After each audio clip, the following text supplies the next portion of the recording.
Tengah hari di Bandar Melaka terasa begitu berbahang. Di dalam sebuah lorong kecil yang tidak jauh dari pusat bandar, rumah teres 3 tingkat milik keluarga Puan Hamidah tiba-tiba menjadi riuh dengan cara yang aneh. Orang menyangka bahawa rumah itu masih diselubungi suasana duka. Ini kerana belum pun sampai 3 bulan lalu, Yasmin, anak perempuan tunggal Puan Hamidah, telah pergi buat selamanya pada usia 24 tahun selepas bertarung dengan penyakit yang ganas. Namun hari ini alunan muzik perkahwinan pula yang kedengaran berselang-seli dengan bisikan dan umpatan jiran tetangga menggegarkan seluruh kawasan perumahan. Di hadapan pintu pagar rumah barisan bendera hiasan berwarna-warni dan belon putih dipasang ala kadar. Orang luar yang melihat tidak percaya dengan apa yang terpapar di depan mata mereka.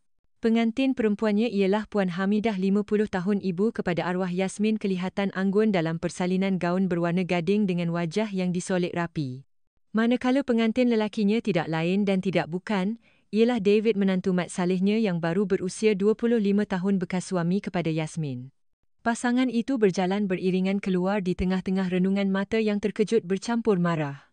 "Ya Allah, kubur anak belum kering dia dah kahwin dengan menantu sendiri," bisik seorang makcik jiran.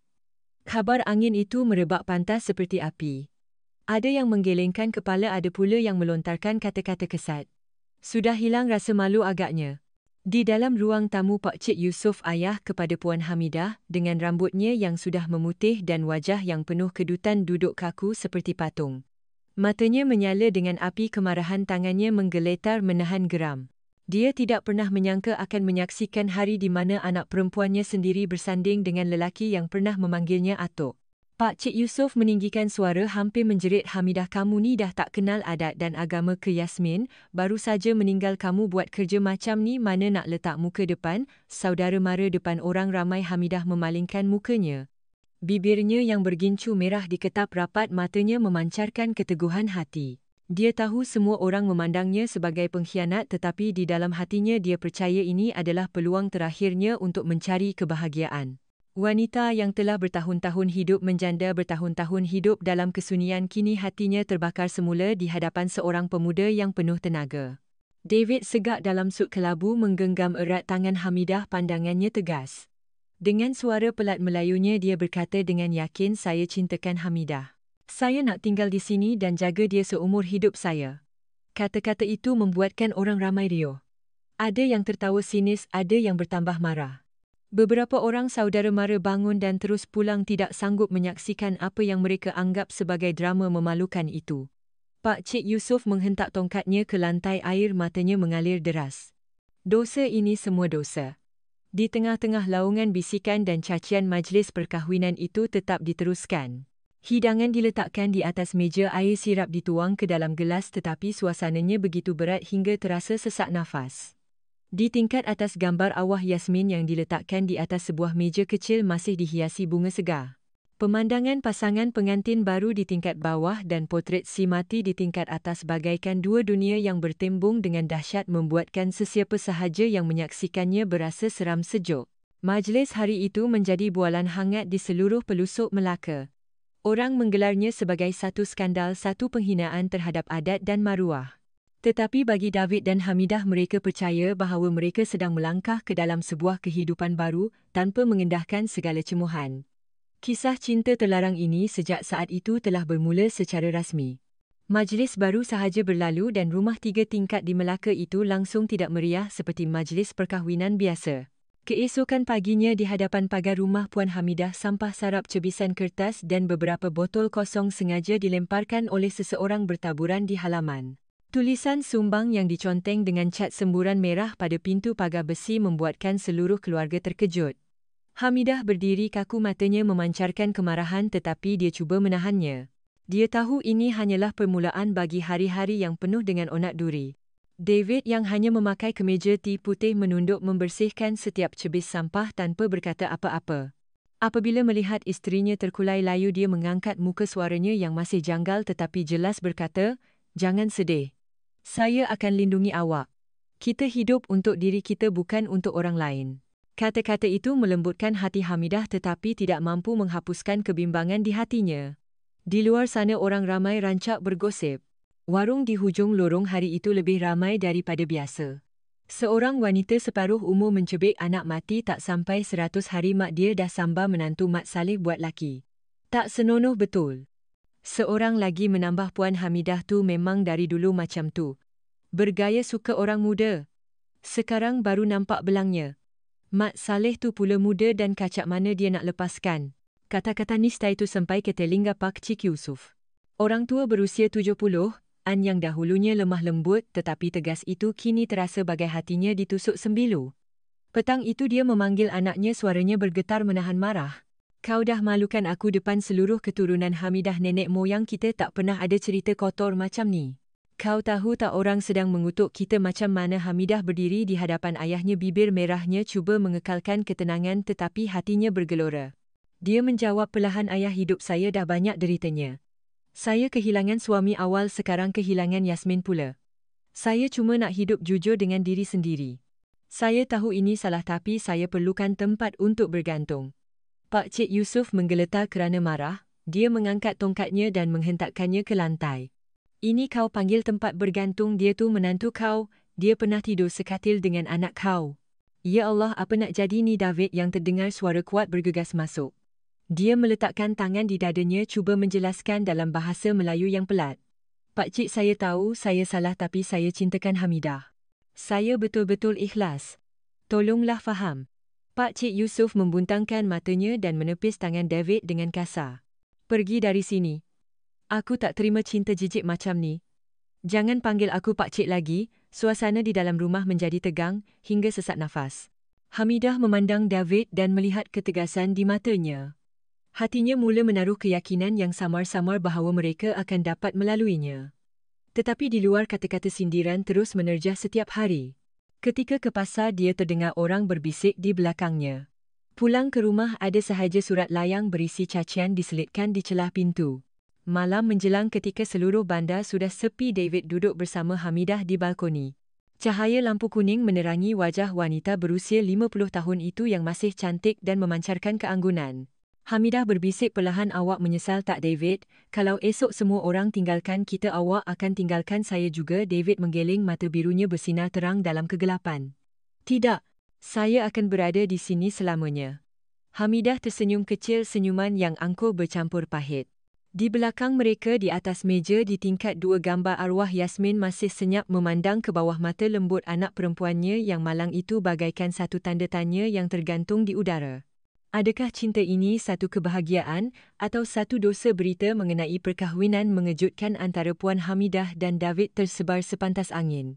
Tanpa perlu disiarkan di akhbar, ia sudah cukup untuk membuatkan seluruh Melaka berbisik-bisik. Dari pasar bacang ke kedai-kedai kopi sehinggalah ke papan catur di hujung lorong, di mana-mana sahaja orang membicarakannya. Cerita itu ditambah-tambah dan dibesar-besarkan menjadikan dua insan itu sebagai pusat perhatian untuk dipandang serong. Di pasar berhampiran rumahnya, setiap kali Hamidah muncul hampir seluruh deretan gerai terhenti seketika. Seorang penjual sayur menyiku rakannya berbisik tetapi cukup kuat untuk didengari Hamidah. Itulah dia. Baru tanam anak dah kebas menantu buat suami. Tak malu langsung. Seorang lagi tertawa sinis, entah-entah dah ada hubungan sulit dari dulu lagi. Takkanlah Mat Saleh muda macam tu nak dekat perempuan umur 50 kalau tak ada angin masakan pokok bergoyang. Hamidah mendengar setiap perkataan tetapi hanya mengangkat dagunya tinggi-tinggi, berjalan lurus, wajahnya yang disolek rapi seolah-olah ingin mencabar seluruh dunia. Namun setibanya di rumah, sebaik sahaja pintu ditutup, dia melepaskan bakulnya, terduduk di atas kerusi, matanya berkaca. David melihatnya dan segera menghampiri memeluknya. Dia tergagap-gagap dalam bahasa Melayu dengan sedikit lohat British. Jangan peduli. Mereka jahat. Awak cantik kuat. Saya cinta awak. Kata-kata janggal itu membuatkannya tertawa dalam tangisan tawa yang pahit bercampur lega. Buat pertama kali dalam hidupnya, dia merasakan ada seorang lelaki yang berani berdiri di hadapannya untuk melindunginya daripada cemuhan masyarakat. Sementara itu, Pak Cik Yusuf semakin menjauhkan diri daripada anaknya. Dia enggan makan semeja, apatah lagi memandang muka David. Suatu hari dia mencampakkan pinggan nasinya lalu berkata dengan marah, "Aku tak lalu nak telan nasi bila tengok muka kamu berdua, ibu mentua dengan menantu." Sungguh memalukan. David berdiri untuk menjelaskan sesuatu tetapi Hamidah meletakkan tangan di lengannya dan menggeleng. "Biarkan ayah. Dia berhak untuk marah. Malam menjelang seluruh kawasan perumahan senyap. Tetapi rumah itu pula menjadi riuh dengan khabar angin yang disebarkan di media sosial. Satu akaun Facebook tempatan memuat naik status Melaka jempar ibu kahwin menantu Mat Saleh anak baru meninggal tak sampai 100 hari. Tak sangka betul. Siaran itu dikongsi dengan pantas diikuti oleh ratusan komen yang berniat jahat.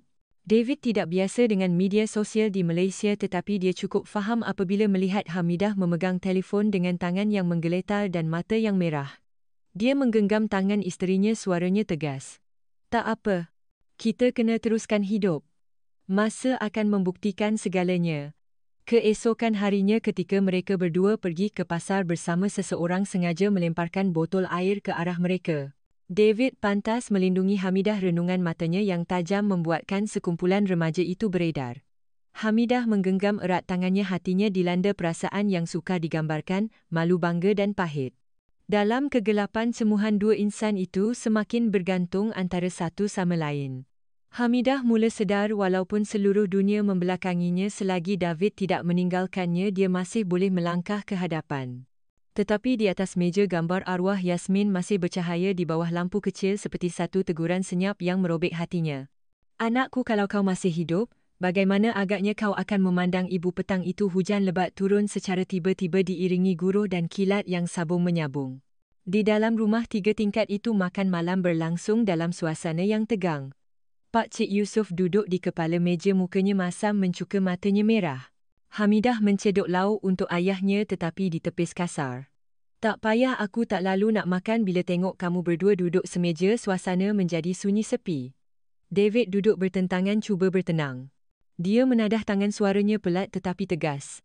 Pak Cik, saya faham Pak Cik marah, tapi saya ikhlas cintakan Hamidah, saya tak menipu, saya nak jaga dia seumur hidup. Pak Cik Yusof menghentak sudu dan garpunya ke atas meja, suaranya keras.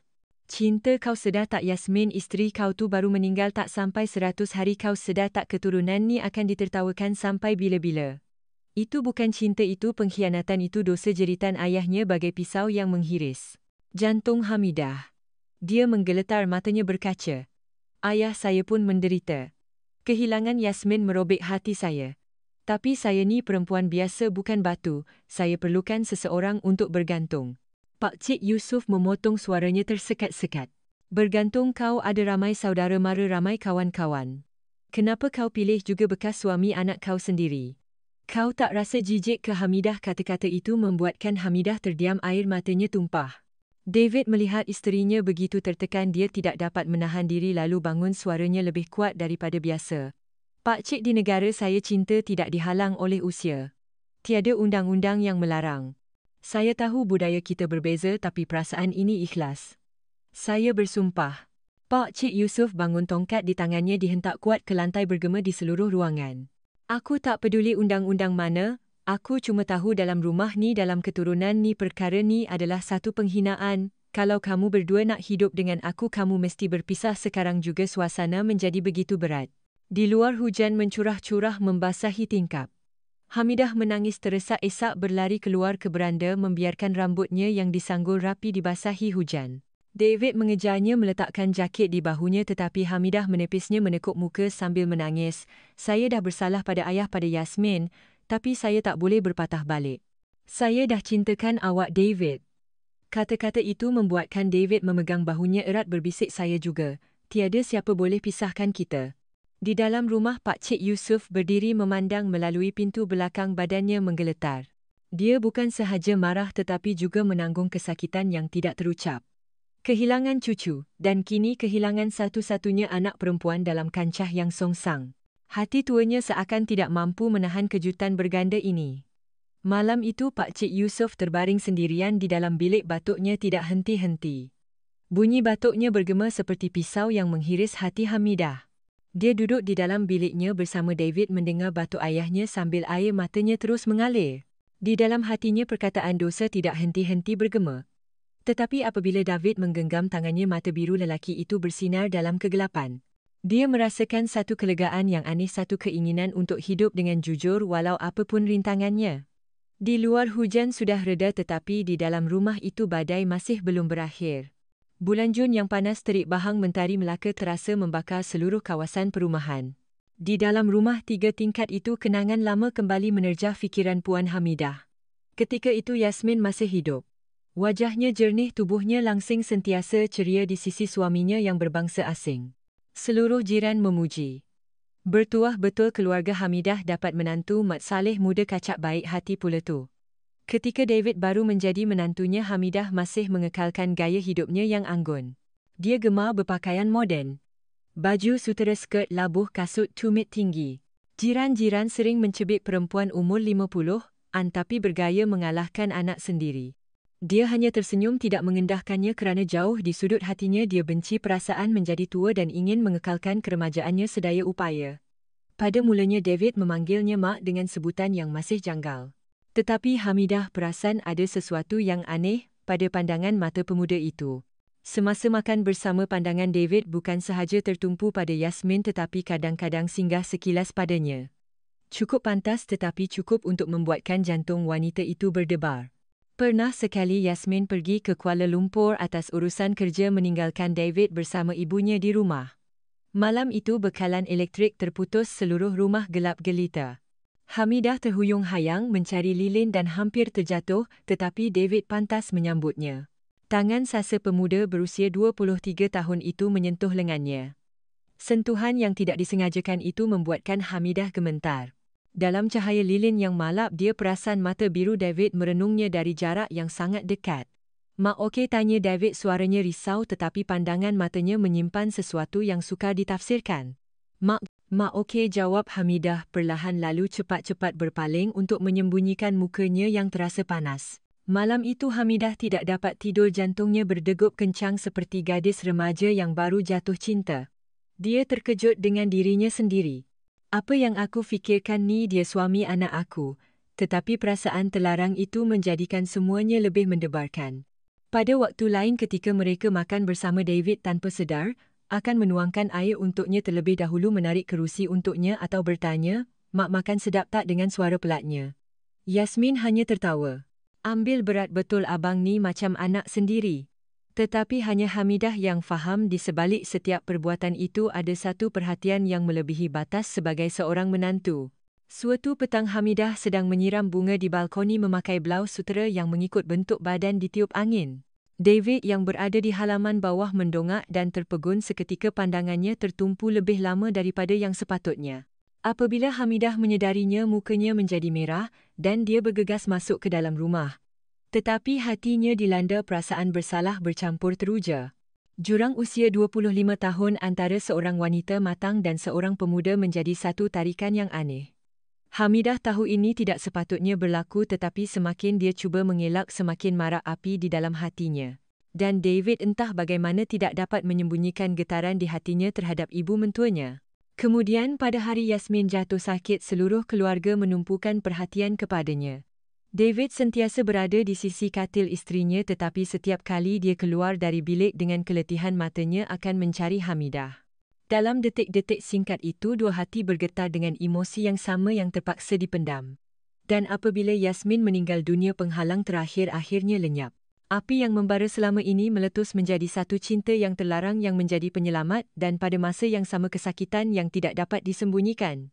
Malam ini duduk di balkoni bersama David, Hamidah teringat dengan jelas setiap butiran itu. Dia berbisik di dalam hati, perasaan ini bukan muncul tiba-tiba selepas Yasmin tiada. Ia sudah bermula sejak dulu lagi. Salah siapa? Atau ini semua takdir? Beberapa hari selepas majlis perkahwinan, bisikan di kawasan perumahan tidak reda, malah menjadi lebih hebat. Orang mula bertanya-tanya adakah mereka berdua sudah mempunyai hubungan sulit semasa Yasmin masih hidup. Habar angin itu bertiup kencang menyemai rasa syak, wasangka dan penghinaan. Suatu petang ketika matahari mula terbenam, seorang gadis muda tiba-tiba muncul di hadapan pintu rumah Puan Hamidah. Dia ialah Siti, kawan baik Yasmin sejak di bangku sekolah menengah. Wajah Siti cengkung, matanya menyala. Tanpa dijemput, dia terus melangkah masuk, suaranya tersekat-sekat. "Mak Cik, saya tak percaya Mak Cik sanggup buat macam ni. Yasmin baru je pergi, kenapa Mak Cik tergamak?" Hamidah terkejut, tangannya menggeletar ketika memegang cawan teh. David yang baru turun dari tingkat atas memandang dengan waspada. Siti berpaling dan menuding ke arahnya. "Dan awak David, awak dah janji dengan Yasmin akan jaga dia sampai akhir hayat. Tapi sekarang awak kahwin dengan mak dia sendiri, kamu berdua ni ada hati perut ke tak? Ruangan itu seakan meletup dengan tuduhan tersebut. Hamidah cuba untuk menjelaskan tetapi kerongkongnya terasa perit. David selepas terdiam seketika melangkah ke hadapan. Bahasa Melayunya pelat tetapi nadanya tegas. Saya minta maaf tapi perasaan saya ikhlas. Yasmin sudah tiada. Saya masih ingat dia masih sedih tapi saya juga cintakan Hamidah. Itulah kebenarannya. Siti terkejut kemudian tertawa sinis. Ikhlas? Awak tahu tak orang cakap apa? Mereka kata kamu berdua dah ada hubungan sulit dari dulu lagi. Dan saya pun dah mula percaya. Sebab masa Yasmin masih hidup saya dah nampak pandangan mata dan layanan awak yang pelik tu. Kata-kata itu bagai pisau yang menghiris dalam-dalam ke jantung Hamidah. Dia cepat-cepat menafikannya. Tak betul tu. Mak cik tak pernah khianati anak mak cik. Cuma bila dia dah tiada mak cik tak dapat tahan perasaan ni lagi. Siti menangis tersak-sak. Walau apapun ini tetap satu dosa mak cik kalau Yasmin ada di alam sana. Betapa sakitnya hati dia bila tengok semua ni. Pak Cik Yusof yang terdengar perbualan itu dari biliknya keluar bertongkat, suaranya serak. Betul tu. Cakap orang luar lagi boleh percaya daripada cakap kau Hamidah. Kawan baik arwah pun rasa malu. Aku dah pesan tapi kau degil juga. Hamidah terasa seperti disudutkan ke dinding. Dia terduduk di atas kerusi menekuk mukanya. David segera melutut di sebelahnya menggenggam tangannya yang sejuk. Suaranya hampir tidak kedengaran. Hamidah, jangan menangis. Saya ada di sini, saya takkan tinggalkan awak. Siti melihat adegan itu hatinya bagai hancur. Dia teringat kata-kata Yasmin di atas katil hospital. Tubuhnya kurus kering tetapi masih menggenggam tangan David dan berbisik, abang tolong jaga mak ya. Pesanan terakhir itu kini bertukar menjadi pisau yang memilukan. Siti tidak sanggup lagi. Dia berlari keluar meninggalkan rumah itu dalam suasana yang begitu berat. Di luar hujan turun tiba-tiba. Bunyi hujan yang menimpa bumbung bersatu dengan esakan Hamidah, batuk Pak Cik Yusof dan pandangan mata David yang penuh tekad. Tiga suara, tiga emosi yang berbeza bersatu menjadi sebuah simfoni pahit sebuah keluarga. Malam itu apabila keadaan sudah tenang, Hamidah masih duduk termangu di hadapan gambar anaknya. Asap setanggi berkepul-kepul mengaburkan wajah Yasmin di dalam potret. Dia berbisik dalam tangisan, anak ibu, maafkan ibu. Ibu tak boleh hidup dalam kegelapan selamanya. Tapi ibu tahu kau mesti marah sangat. Di beranda David berdiri diam memandang jauh ke hadapan. Dia faham bahawa jalan di hadapan bukan sahaja dipenuhi cinta tetapi juga kutukan dan pandangan jijik. Tetapi dia juga tahu dia tidak akan berpatah balik. Hari ke-100 pemergian Yasmin semakin hampir. Dalam budaya Melayu ini adalah satu detik penting sebagai satu majlis doa untuk roh si mati. Seluruh saudara mara Puan Hamidah akan pulang bukan sahaja untuk membaca doa untuk Yasmin tetapi juga untuk bersemuka dengan kisah sumbang yang telah menjadikan keluarga mereka bahan ketawa orang. Pagi-pagi lagi David sudah bangun. Dia mencari resepi di telefon, bertanya kepada jiran cara memasak, malah masuk ke dapur untuk menyediakan rendang, nasi minyak dan ayam masak merah. Tangannya yang biasa dengan pisau dan garpu kelihatan kekok memegang sudip tetapi matanya bersinar dengan kesabaran. Melihat Hamidah terkejut, David hanya tersenyum. Saya nak buat untuk Yasmin dan untuk awak. Hamidah menahan sebab hatinya bercampur antara rasa terharu dan pilu. Dia faham bagi David Yasmin tidak akan pernah hilang tetapi cintanya kepada ibu Yasmin kini telah menjadi api yang tidak dapat dipadamkan. Menjelang tengah hari saudara mara mula tiba. Ruang tamu terasa sesak dengan bau setanggi bisikan dan pandangan yang tajam. Di atas meja gambar arwah Yasmin senyap memandang ke bawah. David yang memakai baju Melayu putih, segak seperti menantu contoh berdiri membacakan doa dalam bahasa Melayu yang pelat. Yasmin, abang rindu awak. Abang janji akan jaga mak seumur hidup. Bisikan itu didengari oleh semua orang.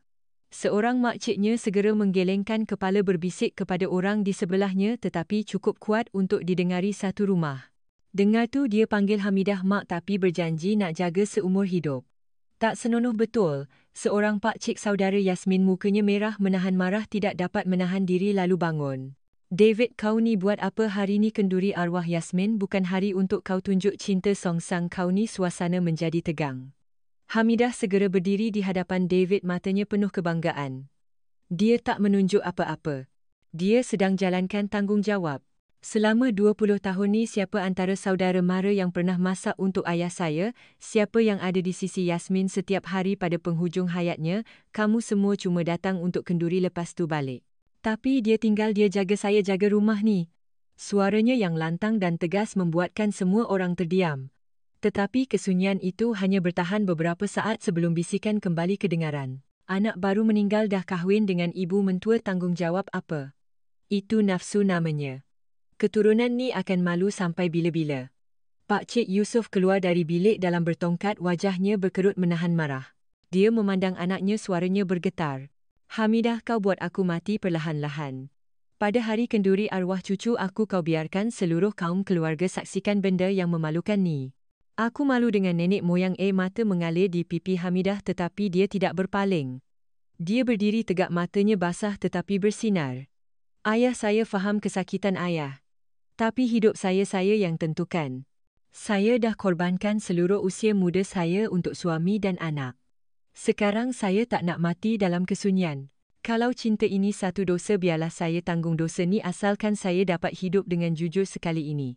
David menggenggam erat tangannya, matanya tegas, seolah-olah ingin mengatakan bahawa dia akan menanggung segalanya bersama-sama.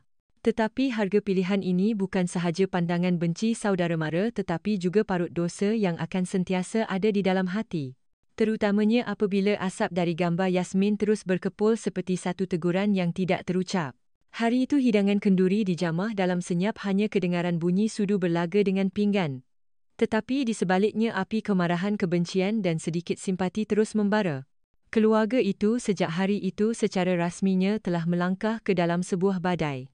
Selepas kenduri awal 100 hari, Yasmin Puan Hamidah hampir rebah.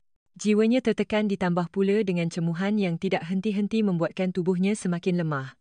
Suatu pagi ketika David sedang membancuh kopi, satu bunyi dentuman kuat kedengaran dari bilik tidur. Dia bergegas masuk dan mendapati Hamidah rebah di tepi katil, mukanya pucat lesi, badannya dibasahi peluh. Hamidah, awak kenapa? Jerit David cemas, tangannya menggeletar ketika cuba mengangkat isterinya. Dia segera memanggil teksi dan membawanya ke hospital. Di dalam wad, kecemasan cahaya lampu putih yang dingin menerangi wajah wanita berusia 50 tahun itu yang masih kelihatan anggun. David menggenggam erat tangannya melalui tingkap kaca kecil di pintu, matanya tidak berganjak risau seperti seorang anak kecil. Apabila doktor memberitahu bahawa ia hanya keletihan dan memerlukan rehat, barulah David dapat menarik nafas lega. Dia berada di hospital sepanjang malam, tidak berganjak seinci pun, menyuap setiap sudu bubur, setiap teguk air dengan tangannya sendiri. Melihatnya yang kekok tetapi sabar, Hamidah menitiskan air mata. Awak masih muda, sepatutnya sekarang awak berada di kelab atau pergi melancong, bukan duduk di sini menjaga perempuan tua macam saya, katanya perlahan. David menggeleng mata birunya memandangnya dengan penuh kasih. Awak tak tua bagi saya. Awak cantik, sangat cantik. Saya gembira bila ada di sisi awak. Kata-kata yang janggal tetapi ikhlas itu membuatkan Hamidah tidak dapat menahan tangisannya. Dia menggenggam erat tangan David, terasa seperti telah menemui satu tempat bergantung yang kukuh di tengah-tengah badai hidup. Tetapi di luar masyarakat mempunyai cerita baru untuk diperkatakan.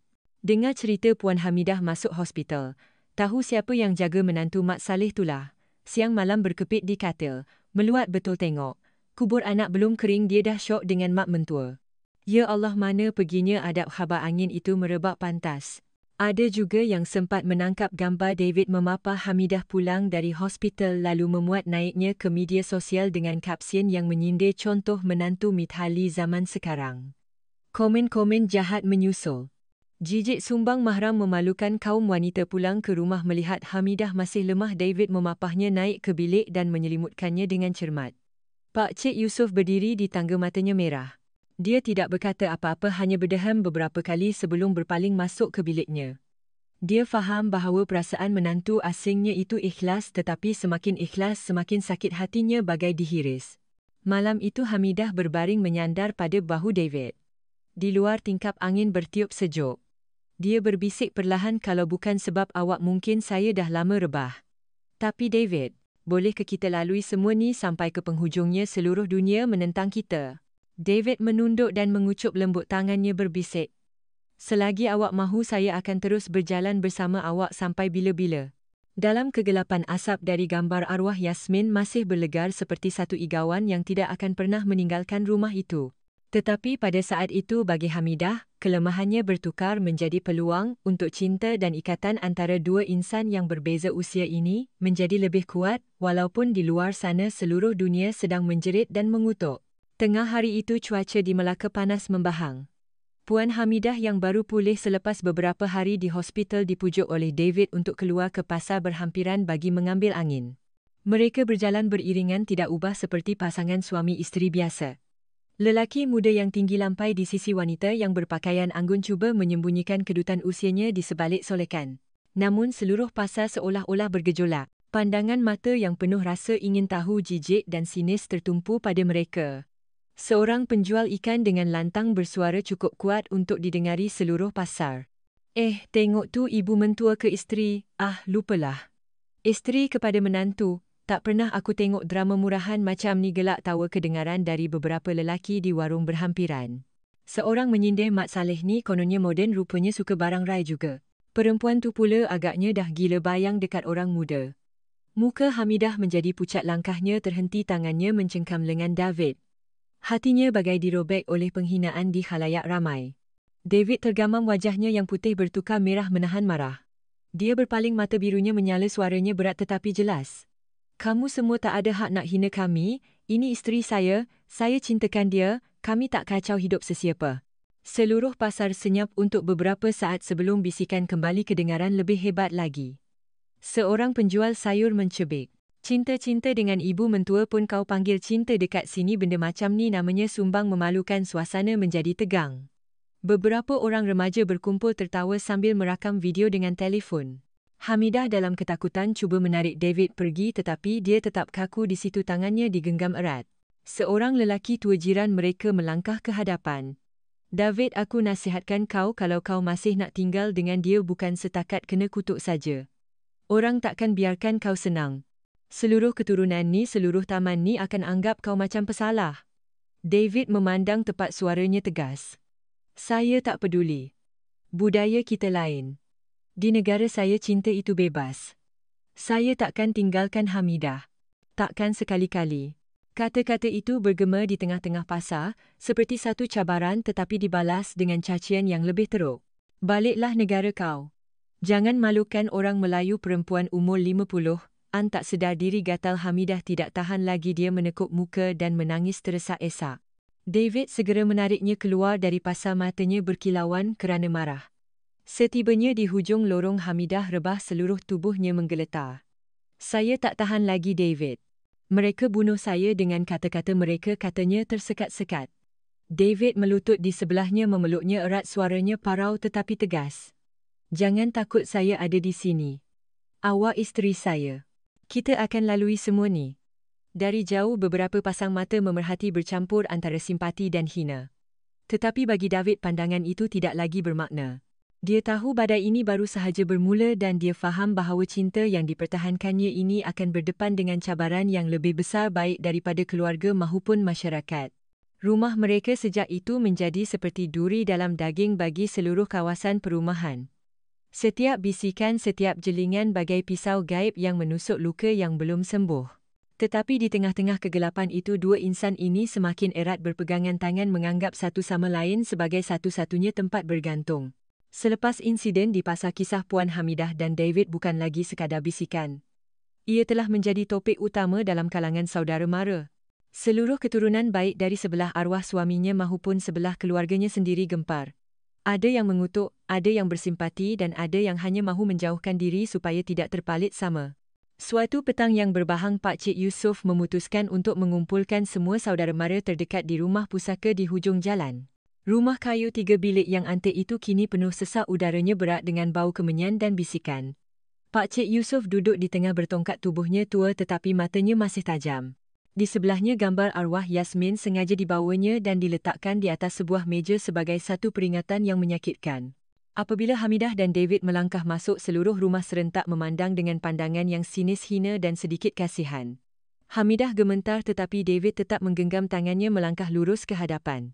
Pak Cik Yusof menghentak tongkatnya ke lantai. Hamidah, hari ni ayah kumpulkan semua orang bukan untuk makan-makan tapi untuk selesaikan perkara yang memalukan ni. Kau tahu tak orang sedang mengutuk seluruh keturunan Yusuf sekarang? Seorang pakcik saudaranya bangun suaranya lantang. Betul kata Pak Yusuf. Anak baru meninggal, dia dah kahwin dengan menantu. Kami pergi mana-mana pun orang sindir, orang ketawakan. Seorang makcik saudaranya menambah. Kami tak boleh terima benda ni. Hamidah dah conteng arang ke muka kita semua. David mengetap bibir lalu melangkah ke hadapan. Saya minta maaf pada semua tapi saya cintakan Hamidah. Saya ikhlas. Saya nak hidup dengan dia sampai akhir hayat. Tolong jangan halang kami. Gelak tawa kedengaran dari belakang. Cinta dengan ibu mentua minta jangan dihalang, kelakar betul. Pakcik Yusuf menarik nafas dalam-dalam, mukanya merah padam, lalu tiba-tiba berdiri. Suaranya bergema seperti gurau. Hamidah, mulai hari ini kau bukan anak aku lagi. Aku buang kau dari keluarga, dan kau Mat Saleh berambus dari rumah tu sekarang juga. Aku tak nak tengok muka kau lagi. Suasana menjadi gamat. Hamidah menangis dan meluru ke hadapan, melutut di kaki ayahnya. Ayah, tolong jangan cakap macam tu. Walau salah macam mana pun saya tetap anak ayah. Tolonglah bagi saya satu peluang. Tetapi Pakcik Yusuf memalingkan mukanya, air matanya mengalir, suaranya serak. Jalan hidup kau aku tak nak campur lagi. Mulai hari ni kau tak ada kena-mengena dengan keluarga ni lagi. David melutut di sebelahnya menggenggam tangan Hamidah memandang tepat ke arah Pakcik Yusuf. Pakcik, saya faham Pakcik marah. Tapi tolonglah percaya, saya takkan tinggalkan Hamidah. Saya akan jaga dia sampai nafas terakhir. Tangisan, jeritan dan cacian bercampur baur, seluruh rumah menjadi huru-hara. Mereka yang berpegang pada tradisi menjadi marah manakala mereka yang bersimpati hanya mampu mengesat air mata. Akhirnya di bawah tekanan saudara mara dan kata putus ayahnya yang keras, Hamidah rebah dan pengsan di atas lantai. David dalam keadaan panik mengangkatnya dan membawanya keluar dari rumah itu di tengah-tengah ribuan pandangan benci. Pakcik Yusuf terduduk di atas kerusi, wajahnya cengkung, matanya yang tua menitiskan air mata. Dia marah, sakit dan putus asa. Di dalam hatinya bergema satu soalan yang pedih. Anak aku. Kemana haluan hidupnya sekarang? Seluruh kaum keluarga pulang dalam keadaan senyap, tetapi berita Hamidah dibuang keluarga tersebar dengan cepat ke seluruh kawasan perumahan, bagai menyimbah minyak ke dalam api fitnah yang sedang marak. Rumah itu terasa sunyi sepi selepas perjumpaan keluarga. Gambar Yasmin masih berasap dengan kemenyan di atas meja, tetapi tiada siapa lagi yang datang melawat. Pakcik Yusuf selepas mengisytiharkan kata putusnya tidak kembali lagi. Semua ikatan darah dan kekeluargaan telah terputus. Petang itu hujan turun dengan lebat, guruh berdentum bagai menggambarkan suasana yang terpendam di dalam rumah itu. Di dapur David tekun memasak bubur. Dia tetap sama senyap dan setia, seolah-olah ingin menebus segalanya dengan cinta. Hamidah duduk di ruang tamu, matanya kosong memandang keluar. Hujan membasahi bumi tetapi hatinya terasa lebih sejuk. Tiba-tiba dia berpaling kepada David, suaranya pecah. David, awak pernah rasa jijik tak dengan saya? David terkejut, dia berpaling dengan pandangan hairan. Kenapa awak tanya macam tu? Tak pernah. Hamidah tertawa, satu tawa yang herut, air matanya mengalir di pipi. Mereka betul. Saya ni perempuan tak sedar diri, perempuan 50-an yang masih nak bergaya, masih gilakan cinta. Saya memang patut dihina. David meletakkan mangkuk bubur menghampirinya dan menggenggam tangannya yang sejuk. Awak wanita yang hebat. Awak kuat, berani mencintai, berani hidup dengan jujur. Bagi saya tiada siapa boleh gantikan awak. Hamidah menarik tangannya lalu bangun, suaranya pecah. Buat pertama kali sejak Yasmin meninggal, dia melepaskan topeng kekuatannya. Tak, saya tak kuat. Saya dah penat sangat. Sepanjang hidup saya berkorban untuk suami, untuk anak. Sejak umur 20 tahun saya jadi isteri, jadi ibu. Bertahun-tahun saya pikul semua seorang diri. Suami meninggal awal, anak pula pergi masa masih muda. Awak tahu tak, saya pernah fikir saya akan habiskan sisa hidup saya di depan gambar arwah setiap pagi dan petang. Tapi awak datang. Seorang lelaki muda 25 tahun lebih muda daripada saya, cakap benda yang lembut, pandangan matanya prihatin, tangannya pandai memeluk bila saya kesejukan. Saya ni perempuan biasa David, bukan patung. Saya pun perlukan tempat bergantung, jeritan terakhir Hamidah seolah-olah memecahkan kesunyian. David berdiri kaku. Hujan masih turun di luar, kilat masih menyambar, tetapi di dalam rumah hanya kedengaran esakan Hamidah yang tersekat-sekat. David menghampirinya, memeluknya erat tanpa berkata apa-apa, hanya pelukan yang kemas. Di sebalik rambutnya yang mula dihiasi uban, wanita itu adalah seorang yang lemah dan pada masa yang sama berani. Saya faham. Awak tak perlu minta maaf pada sesiapa. Awak berhak untuk bahagia, berhak untuk dicintai, bisik David di telinganya. Di luar hujan mula reda. Cahaya senja mula menyelinap masuk melalui tingkap, menerangi gambar arwah Yasmin, membuatkan wajah gadis itu seolah-olah tersenyum lembut. Atau mungkin sedih, satu emosi yang tiada siapa dapat tafsirkan. Tetapi pada saat itu Hamidah tahu satu perkara, dia tidak boleh berpatah balik. Walaupun jalan di hadapan penuh duri, dia akan tetap menggenggam tangan David dan melangkah ke hadapan.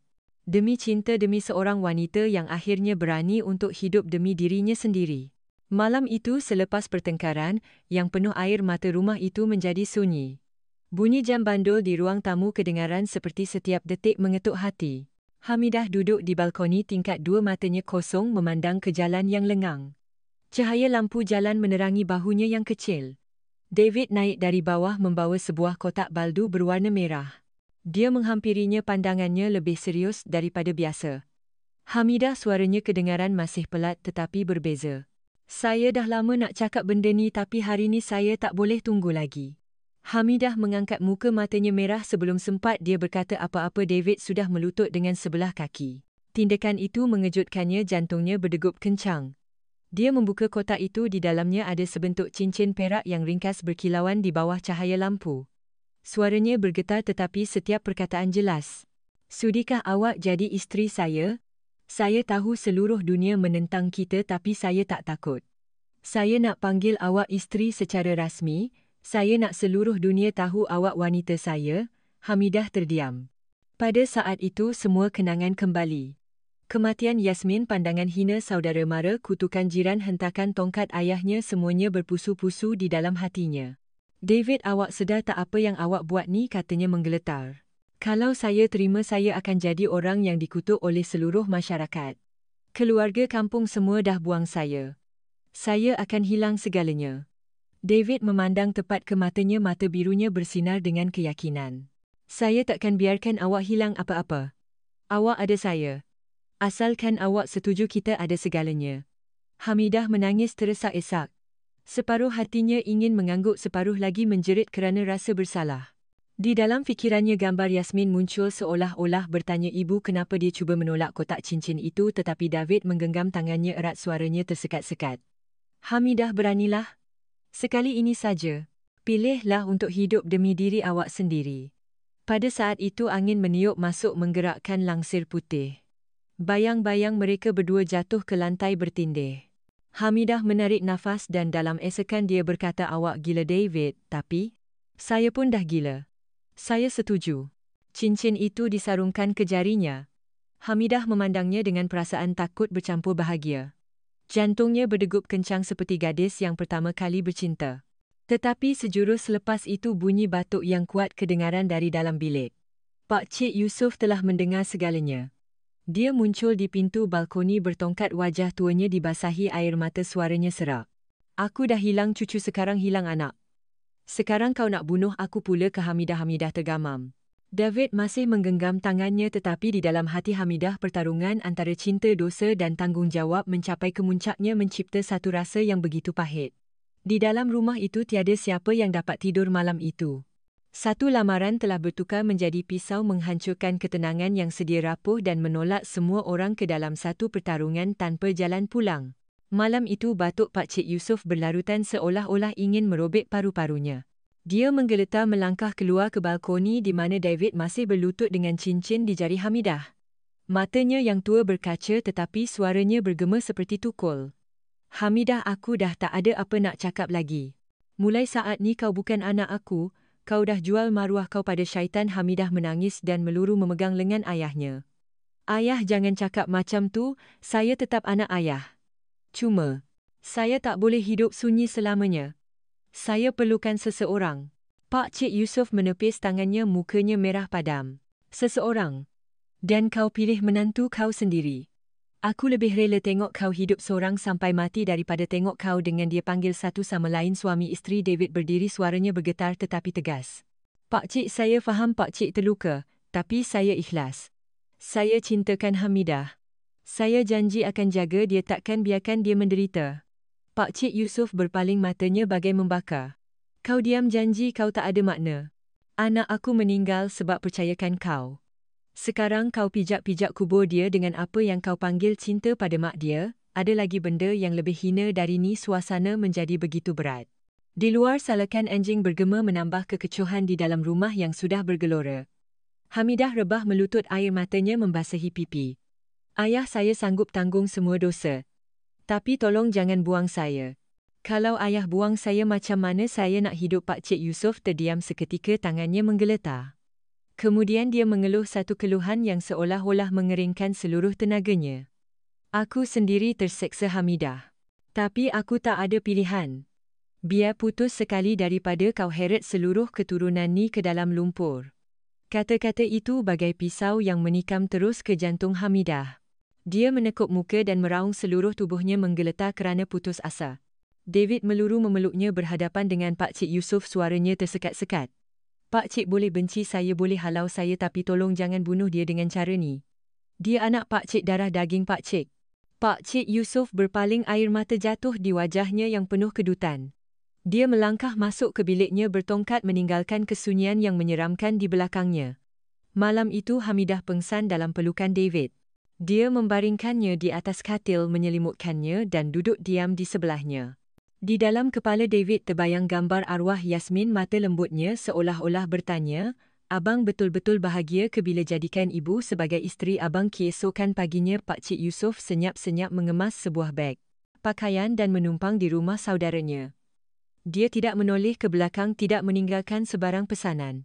Gambar keluarga yang tergantung di dinding, gambar dia Hamidah dan Yasmin, diturunkannya dan dibawa bersama, meninggalkan bingkai kosong di dinding.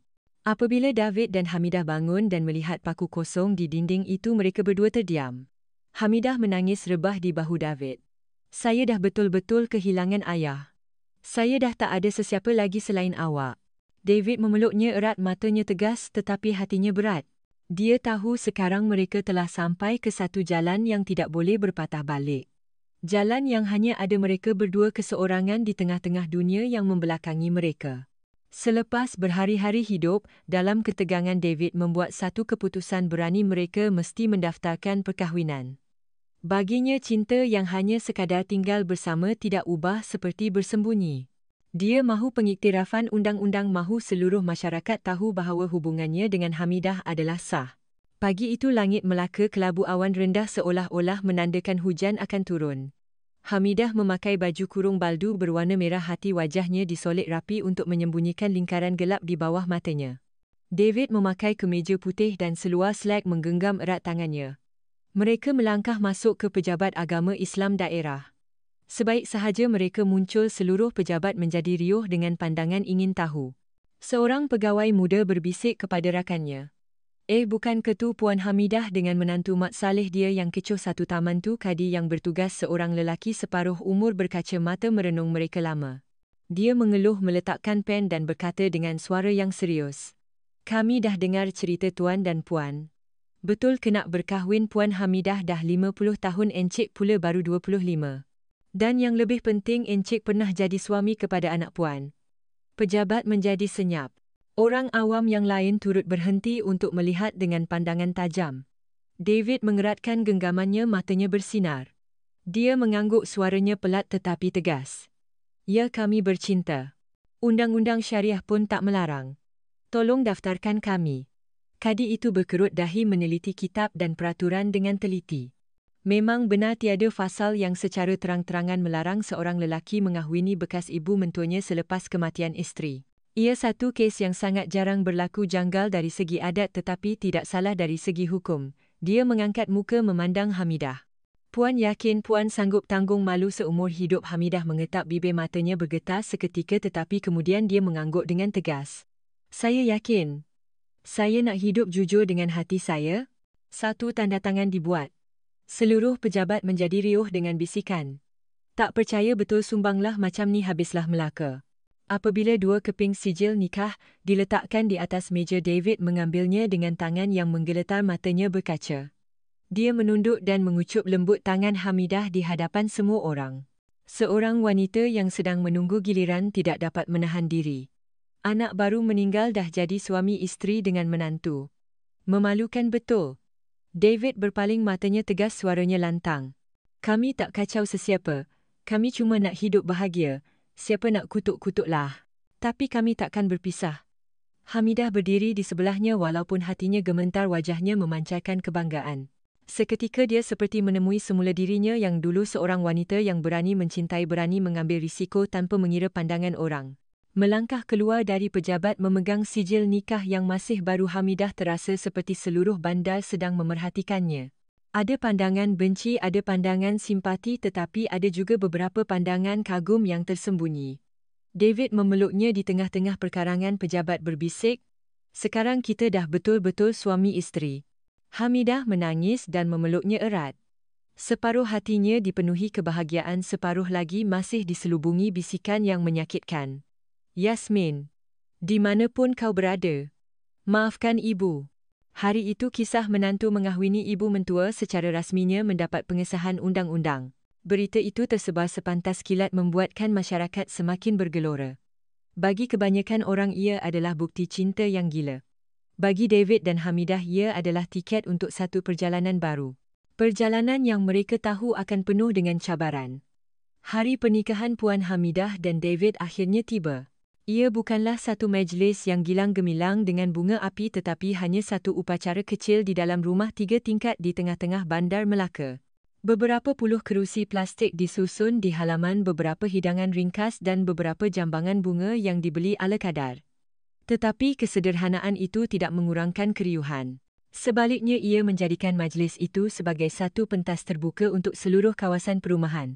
Sejak awal pagi jiran-jiran sudah berkumpul di luar pagar. Ada yang bercekak pinggang, ada yang mendukung anak, malah ada yang membawa kerusi sendiri untuk menonton. Bisikan tidak henti-henti. "Ya Allah, memang dah tak tahu malu langsung. Kubur anak belum kering dah kahwin dengan menantu. Dengar cerita dah dapat sijil nikah. Memang tak ada apa nak cakaplah. Tapi tengoklah Puan Hamidah tu, solek tebal-tebal. Masih gatal lagi orang tua ni." Ada juga yang bersimpati. "Kesian juga. Dah lama menjanda, anak pula meninggal. Mungkin dia cuma takut sunyi, sebab tu dia bergantung pada Mat Saleh tu." Di dalam rumah tiada seorang pun saudara mara yang hadir. Kerusi meja kosong, hanya beberapa orang kawan rapat yang datang saling berpandangan dengan janggal. Tiada muzik, tiada kompang, hanya bunyi radio dari rumah jiran yang kedengaran sumbang.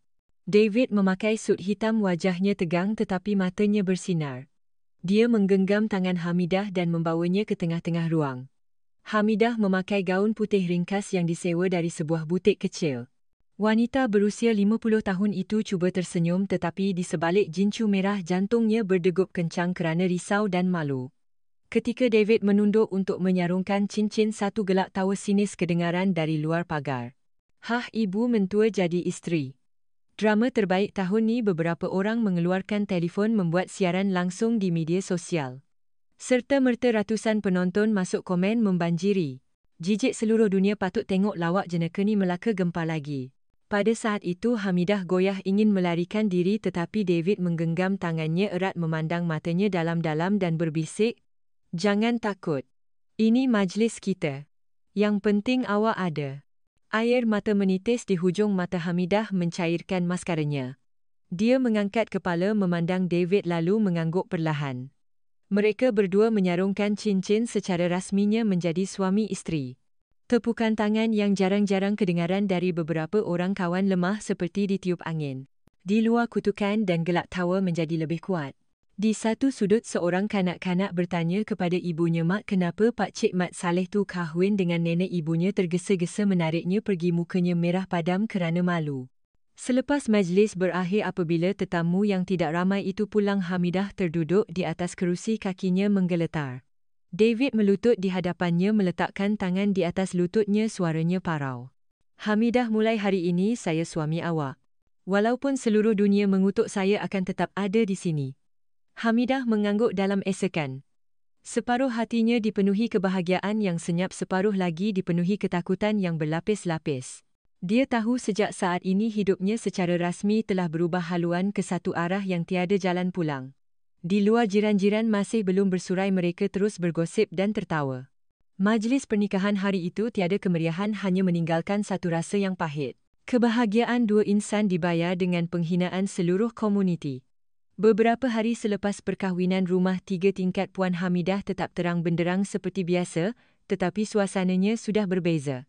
Di atas meja gambar arwah Yasmin masih berasap dengan kemenyan, tetapi di bawahnya dua kehidupan yang kini bersatu telah menjadi satu hakikat. Pada mulanya Hamidah berasa lega, tidak perlu lagi bersembunyi.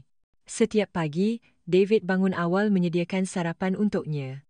Pada waktu malam mereka berjalan-jalan di sekitar bandar berpegangan tangan seperti pasangan lain.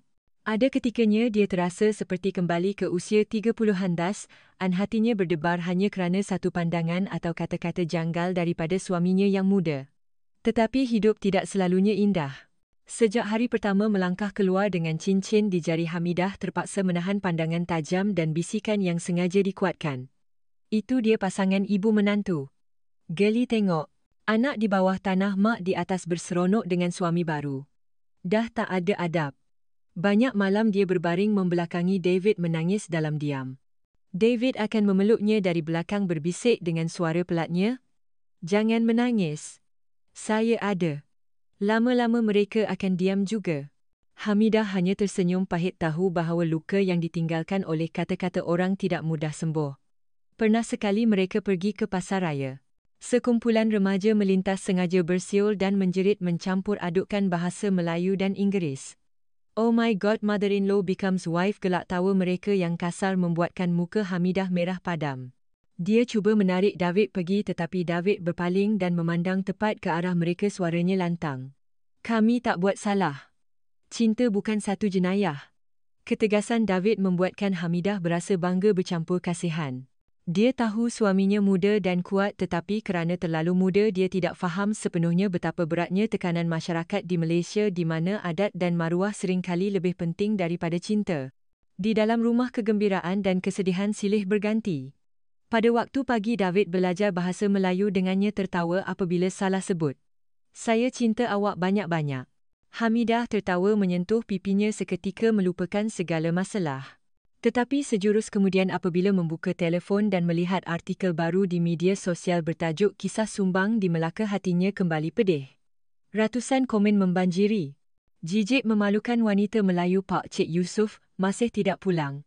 Bingkai kosong di dinding tempat gambar keluarga pernah tergantung menjadi satu igauan buat Hamidah. Setiap kali memandangnya dia terasa seperti kehilangan sebahagian daripada dirinya. Suatu malam ketika David memeluknya, Hamidah berbisik, "David, saya bahagia tapi saya takut sangat. Kebahagiaan ni macam berjalan atas tali, silap langkah sikit semuanya akan musnah." David mengucup dahinya menjawab dengan yakin, "Saya takkan lepaskan tangan awak. Walaupun seluruh dunia menentang, saya takkan lepaskan." Kata-kata itu membuatkannya terharu. Jauh di sudut hatinya dia tahu, cinta ini adalah benar, tetapi harga yang perlu dibayar masih tergantung. Kebahagiaan baru sahaja berputik tetapi badai masih belum reda. Musim tengkujuh tahun itu tiba lebih awal. Angin kencang bertiup melalui lorong-lorong lama di Bandar Melaka membawa kesejukan hingga ke tulang. Di dalam rumah seorang saudara jauh, Pak Cik Yusof terbaring di atas katil usang. Usia tua ditambah dengan tekanan perasaan membuatkannya jatuh sakit tenat. Penyakit paru-parunya yang lama kembali menyerang, diikuti dengan batuk yang teruk hingga kadang-kadang dia hampir lemas. Berita itu sampai ke telinga Hamidah. Hatinya luluh ingin segera berlari ke sana, tetapi masih teringat kata-kata ayahnya yang telah membuangnya dari keluarga. Berhari-hari dia tidak lina ingin pergi, tetapi takut dihalau sekali lagi. Davidlah yang menggenggam tangannya dan berkata dengan yakin, "Dia ayah awak. Kita kena jaga dia. Saya akan pergi dengan awak." Awal pagi mereka tiba di rumah itu. Pintu kayu terbuka sedikit dari dalam, terhidu bau ubat-ubatan herba. Pak Cik Yusof terbaring di atas katil, tubuhnya kurus kering. Melihat anak dan menantunya masuk, dia cuba bangun, matanya menyala dengan kemarahan. "Aku dah kata aku tak ada anak," pergi Hamidah menangis dan melutut di tepi katil. "Ayah, saya tahu saya salah. Tapi saya tetap anak ayah. Tolonglah bagi saya peluang untuk jaga ayah. David senyap-senyap meletakkan beg berisi ubat dan sedikit wang di atas meja. Dia menunduk suaranya pelat tetapi ikhlas. Pak Cik, benarkan saya tinggal. Saya nak jaga Pak Cik. Saya boleh masak, basuh baju, buat semua kerja. Pak Cik Yusof terdiam seketika tetapi kemudian tetap memalingkan mukanya. Aku tak perlukan belas kasihan kamu berdua, cinta kotor kamu dah bunuh maruah keluarga ni, selagi aku hidup selagi tu aku malu. Walaupun berkata begitu pada waktu malam di tengah-tengah batuk yang menyeksakan dia tidak dapat menghalang, David daripada mengambilkan air membantunya duduk dan menepuk belakangnya perlahan-lahan. Layanan yang ikhlas itu membuatkannya tergamam. Dalam kegelapan matanya yang tua memancarkan sedikit kehairanan. Keesokan harinya David memasak bubur dan membawanya ke katil. Pak Cik Yusof menepisnya mangkuk itu jatuh dan pecah. Tetapi beberapa jam kemudian ketika tiada siapa yang melihat dia senyap-senyap menghabiskan sisa bubur yang ada. Dia tahu perasaan itu ikhlas walaupun mulutnya tidak mahu mengaku. Hari-hari berikutnya David tetap sabar. Dia membawa Pak Cik Yusof ke klinik menyuapnya ubat dan belajar beberapa perkataan Melayu yang sopan untuk berbual dengannya. Pemandangan lelaki asing yang tinggi lampai dan kekok di sisi seorang lelaki Melayu tua yang keras kepala menjadi satu kebiasaan bagi jiran di situ. Orang mula berbisik tetapi kali ini mereka terpaksa mengakui nampaknya Mak Saleh tu betul-betul ikhlas. Suatu malam ketika demamnya mula reda, Pak Cik Yusof membuka mata perlahan-lahan dan melihat David tertidur di kerusi di tepi katil. Selimut yang menutupi badan David telah jatuh tetapi tangannya masih menggenggam erat tangan Pak Cik Yusof. Pada saat itu hati tuanya tiba-tiba menjadi lembut. Dia mengeluh, air mata mengalir senyap di hujung matanya. Di dalam hatinya bergema satu soalan. Kalau dia cuma didorong nafsu, adakah dia akan sesabar ini? Kalau dia berpura-pura, adakah dia akan berjaga siang malam di sisi orang tua yang telah menghalaunya, di luar angin bertiup kencang menerbangkan daun-daun kering? Tetapi di dalam bilik kecil itu, di bawah cahaya lampu malap, satu benih harapan yang rapuh baru sahaja tersemai di dalam hati Pak Cik Yusof. Benih simpati walaupun masih lemah sudah cukup untuk menggoyahkan sebahagian daripada tembok prasangka yang telah dibinanya seumur hidup. Selepas berita menantu Mak Saleh mengahwini ibu mentua tersebar ribut, bukan lagi sekadar kata-kata, ia mula bertukar menjadi tindakan. Rumah Puan Hamidah tiba-tiba menjadi sasaran kemarahan orang ramai.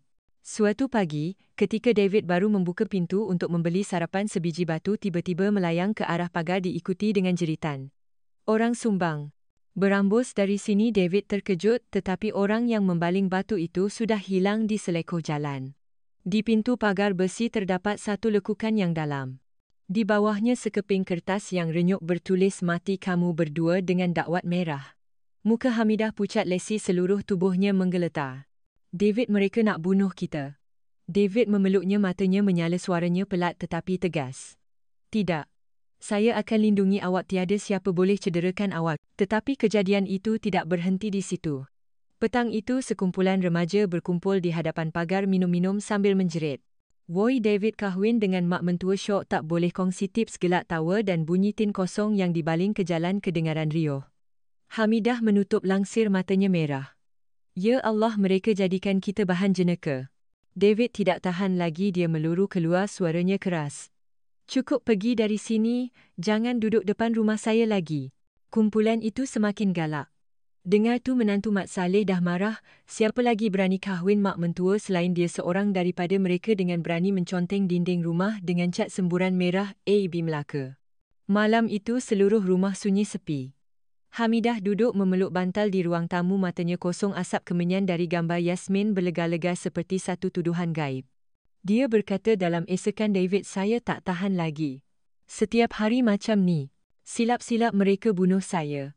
David duduk di sebelahnya menggenggam tangannya. Saya tahu ini sukar tapi kita kena kuat. Saya ada di sini, saya akan lindungi awak. Percayalah. Di luar angin bersiul melalui celah-celah tingkap. Tekanan masyarakat bukan lagi sekadar khabar angin, ia telah menjadi satu badai yang sebenar bersedia untuk menghanyutkan dua insan yang berani menentang norma. Lewat malam ketika Hamidah baru terlelap, David masih berjaga di hadapan pintu rumah, matanya waspada. Dia faham bahawa cinta ini kini bukan lagi soal mereka berdua, ia telah menjadi satu pertempuran sengit dengan seluruh komuniti. Dan dia tahu yang terburuk mungkin masih belum tiba. Keesokan paginya ketika David sedang cuba membersihkan contengan cat di dinding pintu rumah diketuk dengan kuat. Hamidah membukanya dan melihat 2 orang anggota polis berdiri di hadapan pagar. Wajah mereka serius. "Selamat pagi Puan Hamidah," Encik David. "Kami menerima banyak aduan daripada penduduk sekitar mengenai keluarga Puan yang menyebabkan gangguan ketenteraman awam. Kami minta Puan dan Encik ikut kami ke balai untuk perbincangan." Mendengar perkataan gangguan ketenteraman, Hamidah tergamam. Selama ini dia hidup dengan baik, tidak pernah berurusan dengan pihak berkuasa. Hari ini dia dipanggil seperti seorang penjenayah. Di balai polis, ketua balai itu berkata dengan tenang tetapi tajam, "Kami tahu perkahwinan kamu berdua sah di sisi undang-undang. Tiada akta yang dilanggar." Tetapi penduduk di sini memberikan reaksi yang sangat keras. Mereka berkumpul membuat bising membaling batu. Ini mengganggu keamanan kawasan. Kalau keadaan ini berterusan, sukar untuk kami kawal. David duduk tegak cuba menjelaskan dalam bahasa Melayu. "Tapi tuan, mereka yang hina kami, mereka yang serang kami. Kenapa tuan tak ambil tindakan terhadap mereka, sebaliknya panggil kami?" Seorang pegawai muda di sebelahnya tertawa sinis. "Encik David di sini lain. Apa yang salah pada pandangan adat memang susah nak diterima. Walaupun tak salah di sisi undang-undang, ia tetap mencetuskan kemarahan orang ramai." Hamidah menunduk, air matanya hampir jatuh. Ketua balai itu mengeluh. "Saya nasihatkan lebih baik kamu berdua fikirkan untuk berpindah ke tempat lain. Di sini orang tak boleh terima. Kami pun susah nak jamin keselamatan kamu sentiasa." Keluar dari balai, Hamidah diam sepanjang perjalanan. Terik matahari tengah hari terasa membakar tetapi hatinya lebih perit. Dia berkata perlahan, "Awak dengar tak, polis pun tak sokong kita, mereka nak halau kita." David menggenggam tangannya, matanya tegas. "Tidak. Ini rumah awak. Saya takkan biarkan sesiapa halau awak. Kita hanya akan pergi kalau awak sendiri yang mahu." Malam itu berita mereka dipanggil polis tersebar luas. Orang ramai bergosip, "Hah, kan dah kena panggil polis. Mana ada orang tahan tengok benda sumbang macam ni. Mesti tak lama lagi kena halau keluar dari taman ni." Di dalam rumah, Hamidah duduk kaku di hadapan gambar anaknya. Asap kemenyan mengaburkan matanya yang merah. Dia berbisik, "Yasmin, ibu dah penat. Mereka nak ibu tinggalkan rumah ni, tempat di mana kau dibesarkan." David berdiri di belakangnya memeluknya perlahan. Dalam pelukan itu dia berasa selamat tetapi pada masa yang sama tidak berdaya. Mencintai David memberikannya tempat bergantung, tetapi sebagai balasan dia kehilangan keluarga maruah dan ketenangan. Di luar sana seluruh kawasan perumahan masih riuh. Dan kini apabila pihak berkuasa juga secara tidak langsung memberi tekanan, dia tahu jalan di hadapan akan lebih berliku. Selepas pertemuan di balai polis, Hamidah seolah-olah berubah menjadi orang lain. Daripada seorang wanita yang dahulunya angkuh dan berani, kini dia hanya berdiam diri seperti sehelai daun kering. Berhari-hari lamanya dia hampir tidak keluar dari rumah. Makanan yang dimasak David hanya dijamahnya sedikit. Pada waktu malam dia duduk termenung di hadapan gambar anaknya, matanya cengkung, wajahnya semakin kurus. Suatu petang ketika David membawakan secawan teh panas, dia berkata perlahan, "David, rasanya saya dah nak mengelah. Saya dah tak kuat. Setiap hari buka pintu ada saja kutukan dan pandangan hina. Pihak berkuasa pun nak kita pergi, saya rasa nak biarkan saja semuanya." David terkejut, matanya yang biru memancarkan kesakitan. Dia meletakkan cawan teh duduk di sebelahnya dan menggenggam tangannya yang sejuk. "Hamidah, dengar sini. Awak tak boleh mengelah. Kita dah sejauh ni. Saya tak takut apa-apa, saya cuma takut kehilangan awak." Hamidah menangis tersesak-esak. "Saya dah hilang ayah, hilang anak, hilang maruah. Apa lagi yang saya ada kebahagiaan dengan awak? Cukupkah untuk saya teruskan hidup?" David memeluknya erat, suaranya bergetar tetapi tegas. "Cukup. Sebab saya akan berikan awak satu kehidupan baru. Bukan di sini, bukan di bawah pandangan benci mereka. Kita akan pergi. Kita akan mulakan hidup baru di tempat di mana tiada siapa kenal kita." Hamidah mengangkat muka, matanya yang merah terkejut. "Pergi, tinggalkan Melaka, tinggalkan rumah ni, tempat di mana ada kenangan Yasmin, kenangan seumur hidup saya." David mengangguk, matanya bersinar dengan keyakinan. "Saya tahu ia menyakitkan, tapi kalau kita tinggal, awak akan terus menderita. Yasmin ada dalam hati awak, bukan dalam dinding rumah ni. Selagi awak bawa kenangan dan cinta, di mana-mana pun boleh jadi rumah kita." Kata-kata itu membuatkan Hamidah terdiam. Selama ini dia tidak pernah terfikir untuk meninggalkan tanah tumpah darahnya. Tetapi di dalam mata David dia melihat sesuatu yang dicarinya selama ini, keberanian untuk memulakan semula walau apapun yang terjadi. Malam itu mereka duduk bersama merancang. David bercerita tentang sebuah pekan kecil di tepi pantai, di mana dia mempunyai seorang kawan yang bekerja dalam bidang pelancongan yang boleh menawarkannya pekerjaan sebagai pemandu pelancong. Hamidah hanya diam mendengar, hatinya bercampur baur. Di luar angin masih bersiul. Di dalam bilik yang suram itu buat pertama kalinya selepas berbulan-bulan Hamidah melihat secebis cahaya samar tetapi hangat. Mungkin inilah satu-satunya jalan keluar untuk hidupnya yang penuh badai. Apabila dia berbisik, "Kalau kita pergi, awak janji takkan tinggalkan saya?" David menggenggam tangannya erat menjawab tanpa teragak-agak. "Saya bersumpah sampai nafas terakhir." Pada saat itu, di tengah-tengah keruntuhan sebuah keluarga dan badai cemuhan masyarakat, dua insan itu telah membuat keputusan untuk meninggalkan segalanya demi mencari satu lembaran baru untuk cinta yang mereka percayai sebagai takdir. Pagi musim sejuk ketika kabus masih tebal, lorong kecil di mana terletaknya rumah 3 tingkat Puan Hamidah sunyi sepi. Di hadapan pagar sebuah van sedang bersedia untuk bergerak. Hamidah menarik beg pakaiannya, David menggalas beg sandang. Mereka berpegangan tangan, pandangan mata mereka penuh tekad. Rumah itu berdiri senyap di belakang mereka. Di balkoni langsir putih masih berkibar. Di dalam gambar, arwah Yasmin semakin kabur di sebalik asap kemenyan. Hamidah menoleh buat kali terakhir, air matanya membasahi pipi. "Selamat tinggal anak ibu." "Maafkan ibu," bisiknya. David merangkul bahunya. "Jom. Di tempat lain kita akan ada permulaan baru." Mereka melangkah naik ke dalam van. Tepat ketika pemandu hendak memulakan perjalanan, satu susuk tubuh tua muncul di hujung lorong. Ia adalah Pak Cik Yusof. Dia berjalan perlahan bertongkat tetapi matanya tajam. Nafasnya tercungap-cungap, suaranya bergetar tetapi kuat. "Hamidah, David tunggu." Mereka berdua terkejut. Hamidah bergegas turun dan berlari ke arah ayahnya. "Ayah, macam mana?" "Ayah tahu kami nak pergi hari ni." Pak Cik Yusof memandang anaknya, matanya yang tua berkaca. Setelah lama berdiam barulah dia bersuara.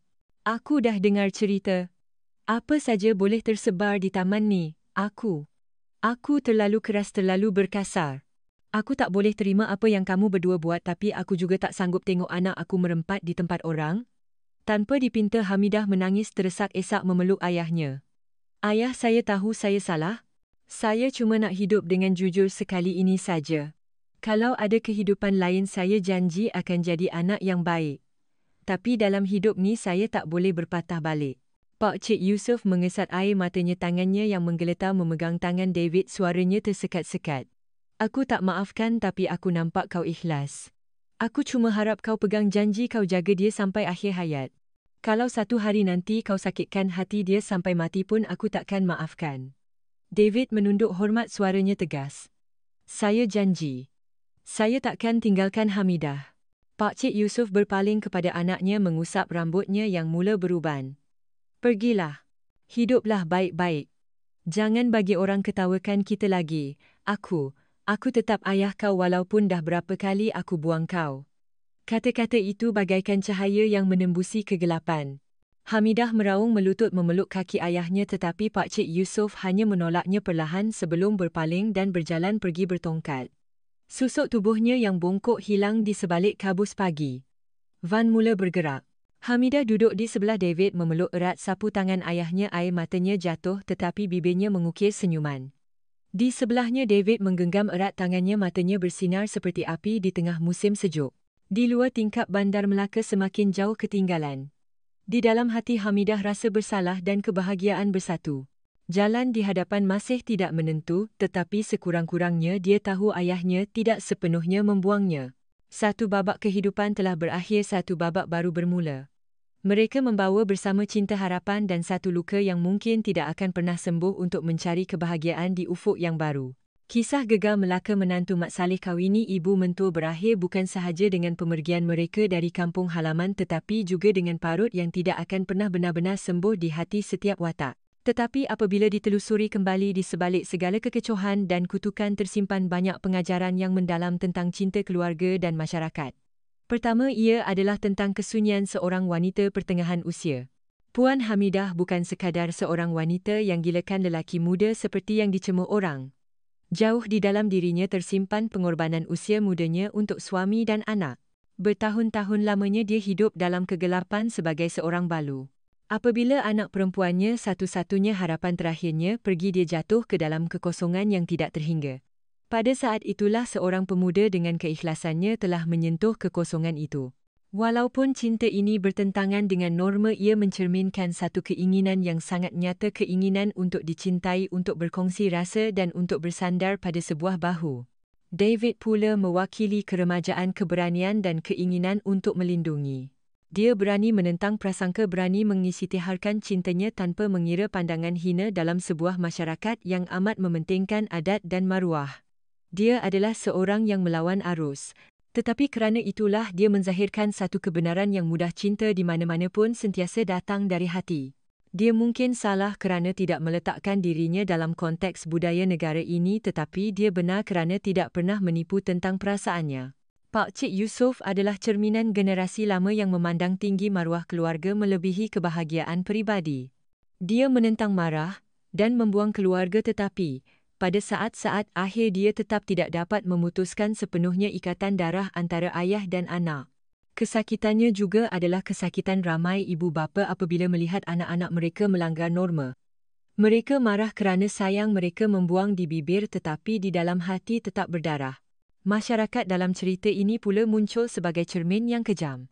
Bisikan balingan batu, contengan cat dan pandangan hina adalah bukti bahawa pendapat umum mempunyai kuasa yang dahsyat yang boleh membunuh seseorang hanya dengan kata-kata. Tetapi pendapat umum tidak selalunya adil. Ia seringkali mencerminkan ketakutan manusia terhadap sesuatu yang berbeza, bukan semestinya mencerminkan kebenaran. Pengajaran terakhir mungkin terletak pada rasa simpati. Kita mungkin tidak bersetuju, mungkin menganggap tindakan Hamidah dan David itu salah, tetapi jika kita meletakkan diri kita dalam kesakitan kehilangan anak, dalam kesunyian yang mencengkam, kita akan faham mengapa dia memilih jalan itu. Jika kita meletakkan diri kita di hati seorang pemuda yang tulus, kita akan faham mengapa David tidak mahu melepaskan. Dan jika kita meletakkan diri kita di tempat Pak Cik Yusof, kita akan faham kemarahannya yang bercampur dengan rasa tidak berdaya apabila melihat keluarganya porak-peranda. Cerita ini berakhir tanpa satu pengakhiran yang sempurna. Orang yang baik tidak semestinya mendapat kebahagiaan penuh dan yang bersalah tidak semestinya dihukum. Tetapi semua orang terpaksa membayar harga dengan air mata dan kehilangan. Itulah kehidupan sebenar di mana tidak semuanya boleh dibahagikan antara hitam dan putih. Apa yang tinggal pada akhirnya mungkin hanyalah satu pesanan: hiduplah dengan lebih perlahan untuk mendengar antara satu sama lain. Jangan tergesa-gesa menghukum kerana di sebalik satu tindakan yang salah selalunya tersembunyi satu kesakitan yang sangat nyata. Dan hargailah hubungan kekeluargaan kerana sekali ia retak, tiada apa yang dapat mencantumkannya semula dengan sempurna.